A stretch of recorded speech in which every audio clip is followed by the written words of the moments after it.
Kattabomman and Marudu brothers.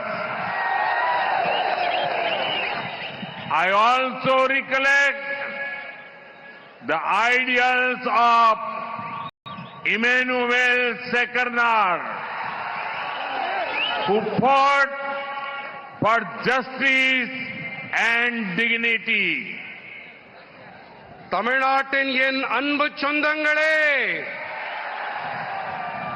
அனைவருக்கும் வணக்கம்.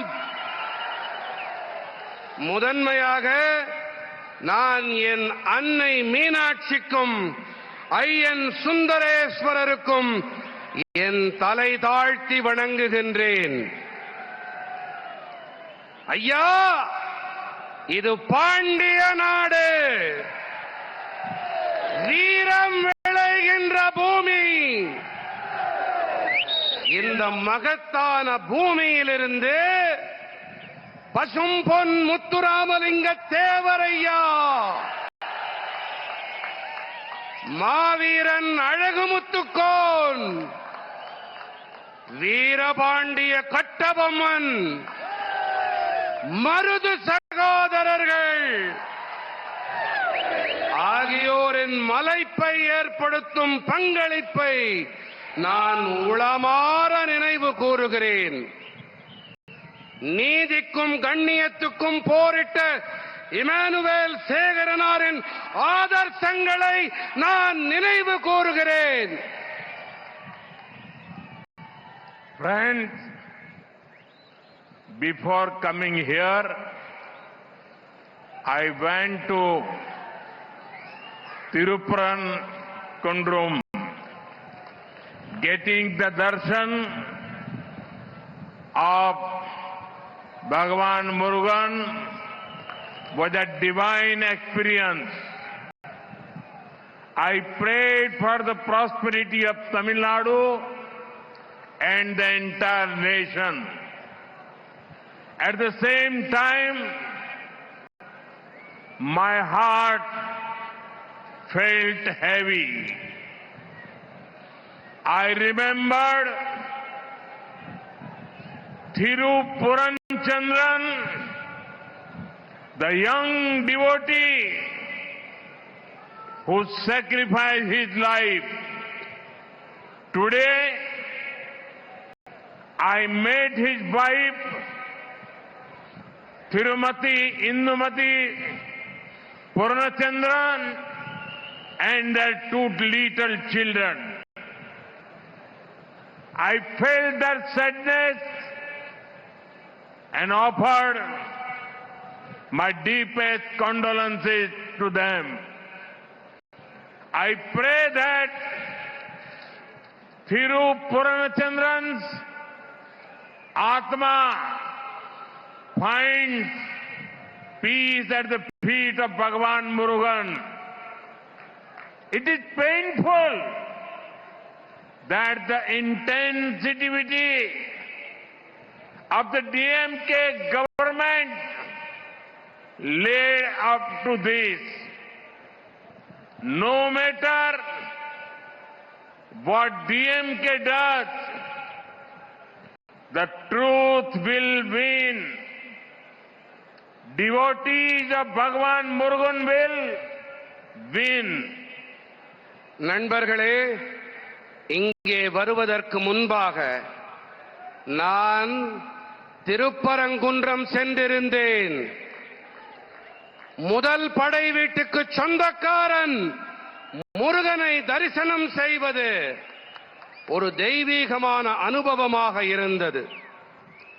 நான் தமிழ்நாடு மற்றும் ஒட்டுமொத்த தேசத்தின் நல் வளத்துக்காக இறைவனிடம் இறைஞ்சினேன். அதே வேளையில் என் இதயம் கனத்தது. திருபூர்ணச்சந்திரன் என்ற இளம் பக்தன் உயிர் தியாகம் செய்தார் என்பதை நான் நினைத்து பார்த்தேன். இன்று நான் அவருடைய மனைவி திருமதி இந்துமதி பூர்ணச்சந்திரனையும் அவர்களுடைய 2 சின்னஞ்சிறு குழந்தைகளையும் சந்தித்து வந்தேன். அவர்களுடைய தீவிரமான துக்கத்தை என்னால் உணர முடிந்தது. என்னுடைய ஆழமான இரங்கலை நான் அவர்களிடம் தெரிவித்துவிட்டு வந்தேன். பூர்ணச்சந்திரன் அவர்களின் ஆன்மா அமைதியடைய நான் என் உருக்கமான பிரார்த்தனைகளை எம்பிரான் முருகனின் திருவடிகளில் அர்ப்பணம் செய்கின்றேன். ஆனால் ஒரு விஷயம், திமுக அரசாங்கத்தின் நேயமற்ற தன்மை காரணமாகவே இது நடந்திருக்கிறது என்பது வலியை ஏற்படுத்துகின்றது. திமுக என்ன வேண்டுமானாலும் செய்துவிட்டு போகட்டும், ஆனால் இறுதியிலே வாய்மையே வெல்லும். என் அப்பனின் முருகனின் பக்தர்கள் வெல்வார்கள். Friends, Madurai is known for the sweetness of Tamil and the fragrance of Malligaipu. The love you are showering upon me here reminds me of my visit to Malaysia last month. The affection I received from my Tamil sisters and brothers there was exceptional. To support Tamil culture there, we have already established the Tiruvalluvar chair at the University of Malay. Now we are also setting up Tiruvalluvar Center there. நண்பர்களே, நாவில் இனிக்கும் தமிழுக்கும் நாசியில் மணக்கும் மல்லிகைக்கும் பெயர் போனது நம்முடைய மதுரை மண். எனதருமை மதுரை சொந்தங்களே, நீங்கள் இங்கே என் மீது பொழிகின்ற இந்த பேரன்பு மலேசியாவிற்கு நான் கடந்த மாதம் சென்றிருந்ததை எனக்கு நினைவூட்டுகின்றது. அங்கே மலேசியாவிலே என் மீது பொழிந்த நேசம், பாசம், அன்பும் ஆதரவும் அபூர்வமானவை. தமிழ் கலாச்சாரத்தை அங்கே ஆதரிக்க வேண்டி ஏற்கனவே மலாயா பல்கலைக்கழகத்திலே திருவள்ளுவர் இருக்கை ஒன்றை நாங்கள் ஏற்படுத்தி இருக்கின்றோம். இப்போது அங்கே திருவள்ளுவர் மையம் ஒன்றையும் நாங்கள் அமைத்து வருகின்றோம். Friends, some people are dreaming of returning to power in Tamil Nadu. But when they see this massive NDA rally, their dreams will turn into nightmares. The people know that this election is a turning point for the state. I can see that Tamil Nadu has made up its mind. The people have decided that DMK has to be sent out. They also know very clearly that only NDA can bring in change. I can see it in your eyes. The next government of Tamil Nadu will be an NDA government. நண்பர்களே, தமிழ்நாட்டிலே சிலர் மீண்டும் ஆட்சியை பிடித்து விடலாம் என்று கனவு கண்டு கொண்டிருக்கின்றார்கள். ஆனால் இங்கே திரண்டிருக்கின்ற இந்த தேசிய ஜனநாயக கூட்டணி என்டிஏவின் மாபெரும் கூட்டத்தை பார்த்த பிறகு அவர்களின் கனவுகள் எல்லாம் கற்பனை கோட்டைகளாக, கானல் நீராக மாறி போய்விடும். இந்த தேர்தல் மாநிலத்திற்கு ஒரு திருப்புமுனை என்பதை மக்களாகிய நீங்கள் நன்கறிவீர்கள். தமிழ்நாட்டு மக்கள் தங்கள் மனதிலே தீர்மானம் செய்துவிட்டார்கள் என்பதை என்னால் கண்கூடாக காண முடிகின்றது. திமுக வெளியேற்றப்பட்டாக வேண்டும் என்பதை மக்கள் தீர்மானித்து விட்டார்கள். தேசிய ஜனநாயக கூட்டணி என்டிஏ மாற்றத்தை கொண்டு வர முடியும் என்பதை மக்கள் மிக நன்றாக தெளிவாக அறிவார்கள். தமிழ்நாட்டிலே அடுத்த அரசாங்கம் தேசிய ஜனநாயக கூட்டணி என்டிஏவின் அரசாங்கம்தான் என்பதை நான் உங்கள் கண்களிலே காண்கிறேன். Friends, in 2021, after 25 long years, DMK got a full majority on its own. But they did not deliver good governance. They looted the state. Further dynastic politics and ignored people's aspirations. Look at Madurai itself. Madurai stood with MGR, who loved the city immensely. That is why DMK had never liked Madurai. DMK brought mafia-style politics to Madurai. They gave bad roads, poor drainage, and lack of waste management. Others work. Let me give you an example. Under PM Awas Yojana, PMAY Rural, this came over 6 lakh houses have been completed in Tamil Nadu.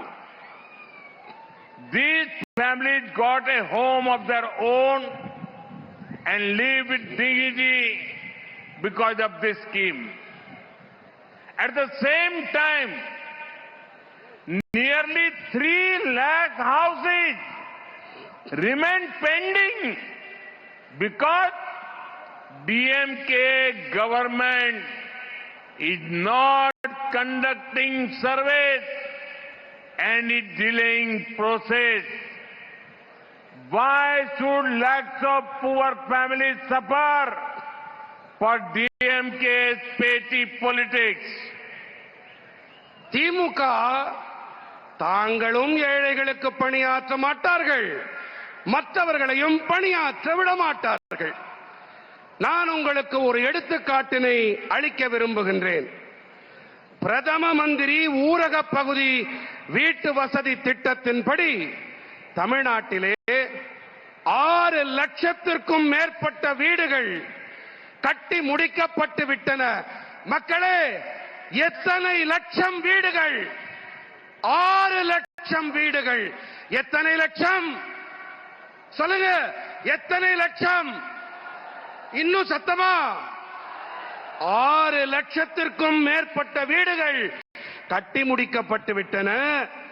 இந்த திட்டம் காரணமாக குடும்பங்களுக்கு சொந்தமாக கௌரவமாக வாழ ஒரு வீடு கிடைத்திருக்கிறது. அதே வேளையில் 3 லட்சம் வீடுகள் இன்னும் முடிக்கப்படாமலேயே இருக்கின்றது. ஏன் தெரியுமா? ஏனென்றால் திமுக அரசாங்கம் இன்னமும் கள ஆய்வுகளை மேற்கொள்ளாமல் செயல்பாட்டை இழுவெடுத்துக் கொண்டிருப்பதுதான் காரணம். திமுகவின் சில்லறைத்தனமான அரசியல் காரணமாக ஏன் லட்சக்கணக்கான ஏழை குடும்பங்கள் அவதிப்பட வேண்டும்? Friends, Tamil Nadu is a coastal state and has immense potential. But when the Congress and DMK were in power together before 2014, they were asleep. Madura-Vayal corridor was stalled. Thoothukudi transshipment remained only on paper. After 2014, we received the Chennai port. We revived that Chennai port Madura-Vayal elevated corridor.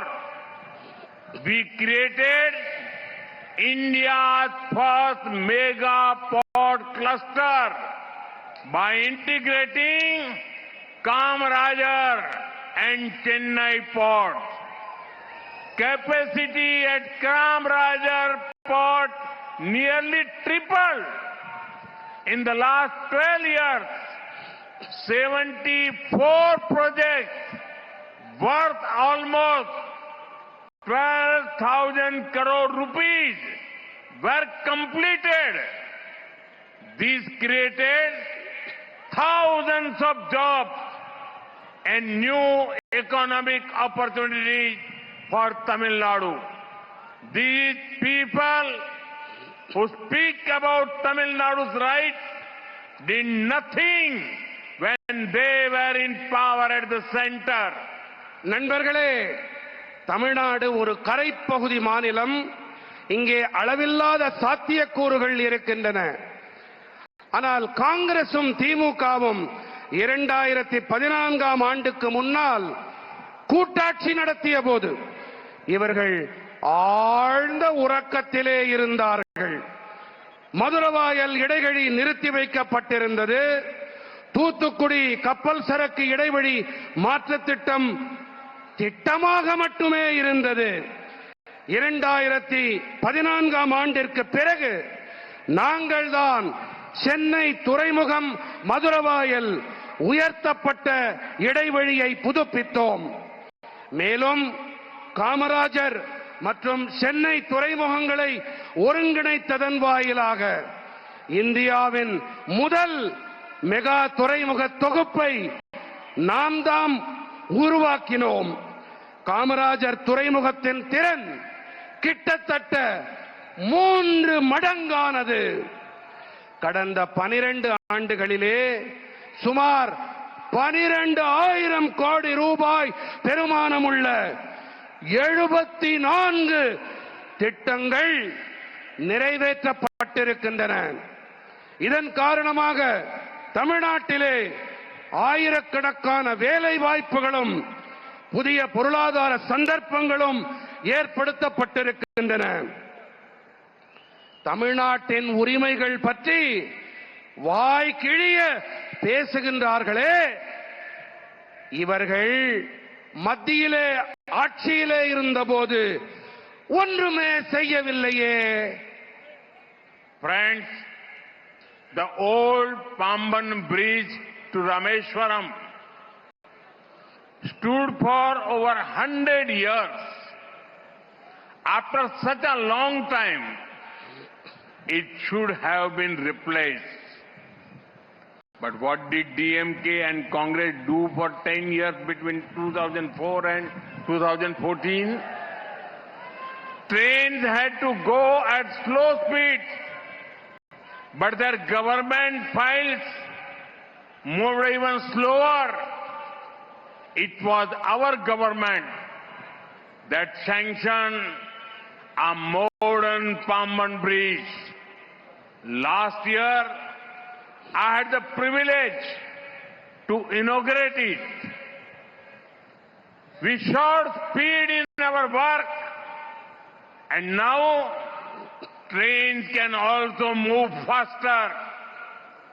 The annual railway allocation to Tamil Nadu was about 880 crore rupees during 2009 and 14.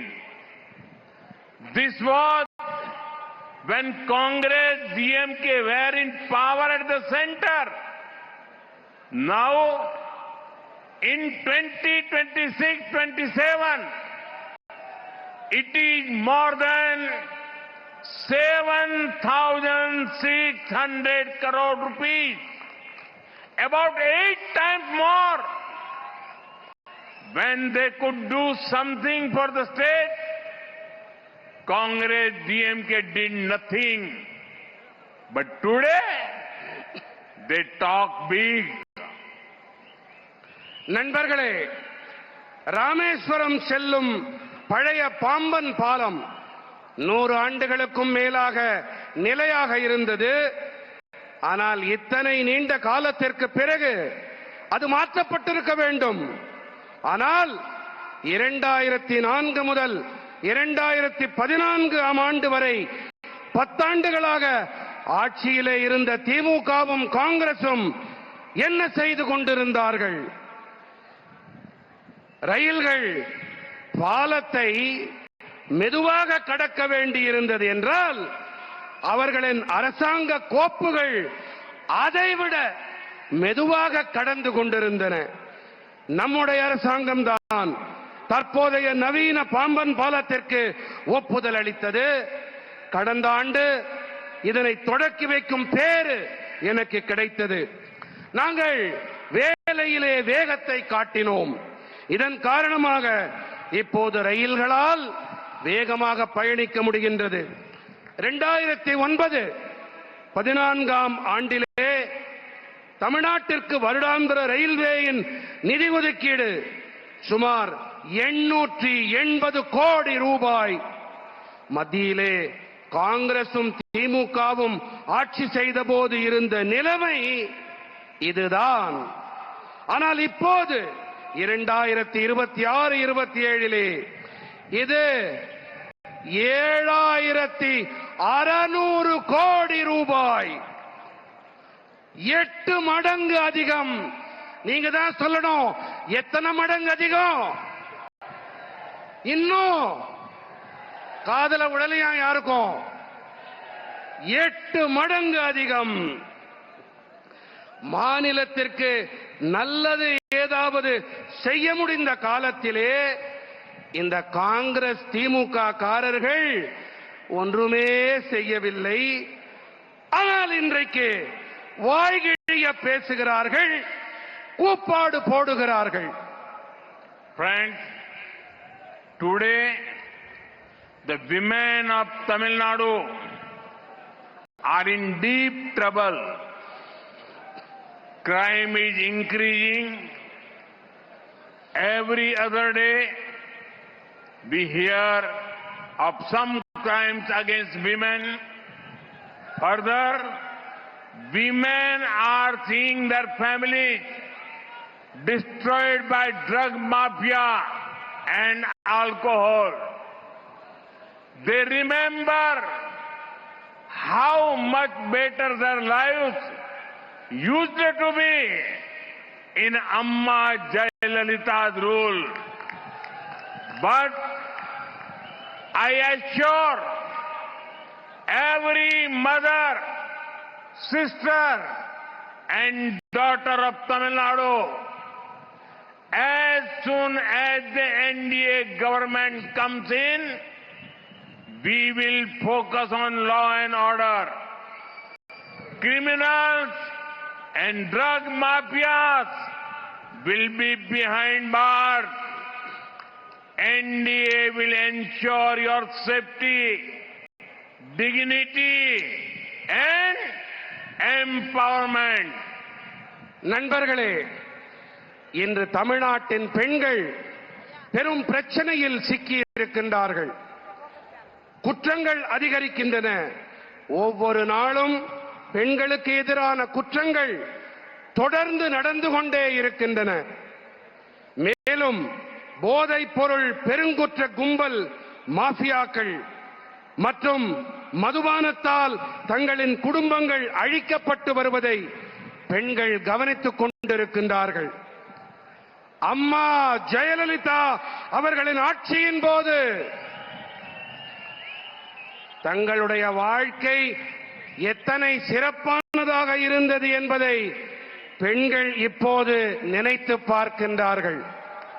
ஆனால் நான் தமிழ்நாட்டின் தாய்மார்கள், சகோதரிகள், பெண்கள் அனைவருக்கும் உறுதியாக ஒன்றை தெரிவிக்க விரும்புகின்றேன். என்டிஏ அரசாங்கம் பதவிக்கு வந்தவுடனேயே நாங்கள் சட்டம் ஒழுங்கின் மீது கவனம் செலுத்துவோம். குற்றவாளிகளும் போதைப் பொருள் மாஃபியாக்களும் சிறைகளிலே அடைக்கப்படுவார்கள். தேசிய ஜனநாயக கூட்டணி என்டிஏ உங்களுடைய பாதுகாப்பு, கண்ணியம் மற்றும் அதிகார பரவலாக்கத்தை உறுதி செய்யும். Friends, many people from Tamil Nadu were an important part of the freedom struggle. After we won freedom, our constitution makers, led by Dr. Babasaheb Ambedkar, gave us a wonderful constitution. It lays the foundation for a strong democracy where everyone is equal. Every moment of my life, I have strived to uphold the values of the Constitution. I have been part of the movement to save our democracy during the emergency. Recently, I heard that someone from the DMK said that they do not fear me or my father. Let me say this clearly. In our democracy, nobody needs to fear anyone. So, when someone say they do not fear me, they are not criticizing me. They are actually appreciating my commitment to democratic values. Unknowingly, they have given me a badge of honor. நண்பர்களே, தமிழ்நாட்டைச் சேர்ந்த பல மனிதர்கள் சுதந்திர போராட்ட வேள்வியிலே முக்கியமான பங்கெடுத்தவர்கள். நாம் விடுதலை அடைந்த பிறகு டாக்டர் பாபா சாஹேப் அம்பேத்கர் அவர்கள் தலைமையிலான நமது அரசியலமைப்பு சட்ட வடிவமைப்பாளர்கள் நமக்கெல்லாம் அற்புதமானதொரு அரசியல் சட்டத்தை அளித்தார்கள். அனைவரையும் சமமாக கருதும் பலமானதொரு ஜனநாயகத்திற்கான அடித்தளத்தை இது நமக்கு அமைத்தளிக்கின்றது. என் வாழ்வின் ஒவ்வொரு கணத்திலும் அரசியல் சட்டத்தின் நன்மதிப்புகளை உயர்த்தி பிடிக்க நான் கடமையாற்றி வந்திருக்கின்றேன். நான் அவசர நிலை காலத்தின் போது நமது ஜனநாயகத்தை பாதுகாக்கும் இயக்கத்தின் பகுதியாகவும் இயங்கி இருக்கின்றேன். நண்பர்களே, ஒரு விஷயம், என்னிடமோ என் தந்தையிடமோ பயமில்லை என்று திமுகவில் யாரோ ஒருவர் அண்மையில் பேசினார் என்று நான் கேள்விப்பட்டேன். நான் தெளிவாக ஒன்றை கூறிக்கொள்ள விரும்புகின்றேன். ஜனநாயகத்திலே யாரும் யாருக்கும் பயப்பட தேவையில்லை, அஞ்ச தேவையில்லை. ஆகையினாலே என்னிடத்திலே பயமில்லை என்று யாராவது கூறினார்கள் என்று சொன்னால் அவர்கள் என்னை விமர்சிக்கவில்லை. ஜனநாயக நன்மதிப்புகள் விழுமியங்களிடம் எனக்கு இருக்கும் அர்ப்பணிப்பை உள்ளபடியே அவர்கள் பாராட்டுகிறார்கள் என்றுதான் அர்த்தம். பாவம், தெரியாத்தனமாக அவர்கள் எனக்கு பாராட்டு பத்திரம் வழங்கி விட்டார்கள். Friends, when it comes to honesty in politics, K. Kamaraj ji set an example for the whole country. DMK is the example of the exact opposite. 365 crore cash for transfer came, 900 crore cash for jobs came, 1,000 crore cash for contracts came, 4,700 crore sand mining scam, 40,000 crore TAS MSc scam. Usually, ministers compete with each other in good work. In DMK, ministers compete with each other in scams. But who are they stealing from? From the poor, from the youth, from the farmers. Such a corrupt government has no moral right to continue. That is why the people of Tamil Nadu have decided to bring in an NDA government. We will give clean and efficient governance. நண்பர்களே, அரசியலில் நேர்மை என்று வரும்போது ஒட்டுமொத்த நாட்டுக்குமே ஒரு எடுத்துக்காட்டாக திகழ்ந்தார் பெருந்தலைவர் கே காமராஜர் அவர்கள். ஆனால் திமுக இதற்கு நேர்மாறாக நேர் எதிரான எடுத்துக்காட்டு.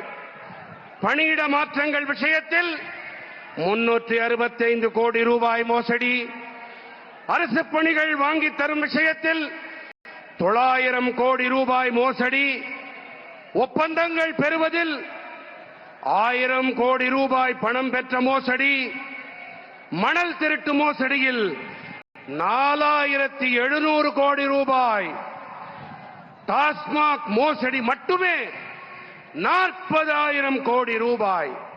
பொதுவாக நல்ல பணியாற்றுவதிலே அமைச்சர்களுக்கு இடையிலே ஆரோக்கியமான போட்டி இருக்கும். ஆனால் திமுகவிலோ மோசடி செய்வதிலே அமைச்சர்களுக்கிடையே போட்டி இருக்கிறது. ஆனால் இவர்கள் எல்லாம் யாரிடமிருந்து திருடுகிறார்கள்? யாரிடமிருந்து தெரியுமா? ஏழைகளிடமிருந்து, இளைஞர்களிடமிருந்து, விவசாயிகளிடமிருந்துதான் இவர்கள் களவாடுகின்றார்கள். இப்படிப்பட்ட ஊழல் அரசு மேலும் தொடர்வதற்கு எந்த ஒரு தார்மீக உரிமையும் கிடையாது.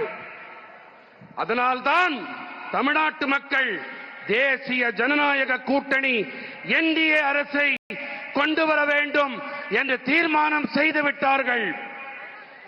என் மனம் நிறை மக்களே, நாங்கள் உங்களுக்கு தூய்மையான திறமையான அரசாங்கத்தை கண்டிப்பாக அளிப்போம். Friends, Tamil Nadu kept Congress out of power in the state for 60 years. 6 decades. You were the first state to become Congress Mukta. For this, Congress took revenge against Tamil Nadu.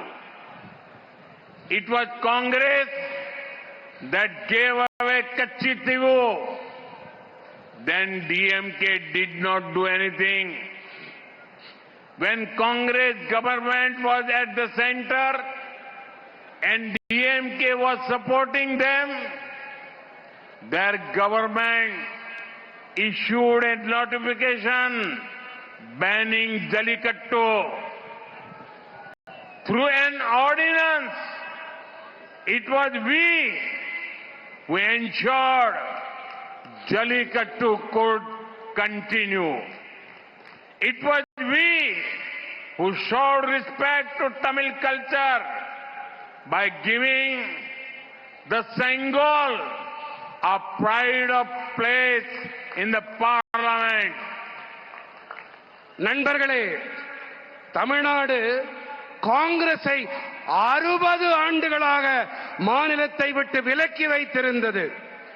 காங்கிரசிடமிருந்து விடுதலை பெற்ற முதல் மாநிலம் என்று சொன்னால் அது நம்முடைய தமிழ்நாடுதான். இதனால்தான் தமிழ்நாட்டிடம் காங்கிரஸ் தனது வஞ்சத்தை தீர்த்துக் கொண்டது. எப்படி தெரியுமா?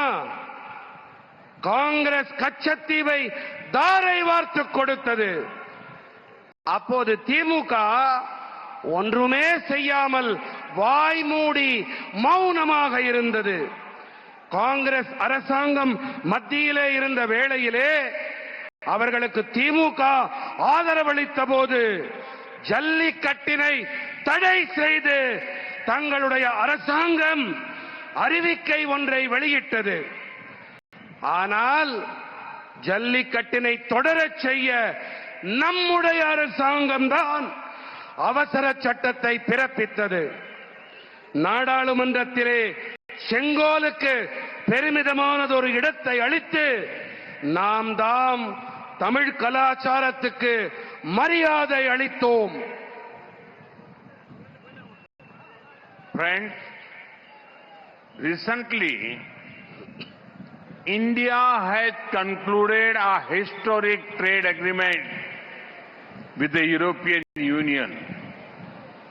We are now linked with 28 advanced countries. Let me focus on what this means for Tamil Nadu. This is a golden opportunity for the youth, workers, farmers and entrepreneurs.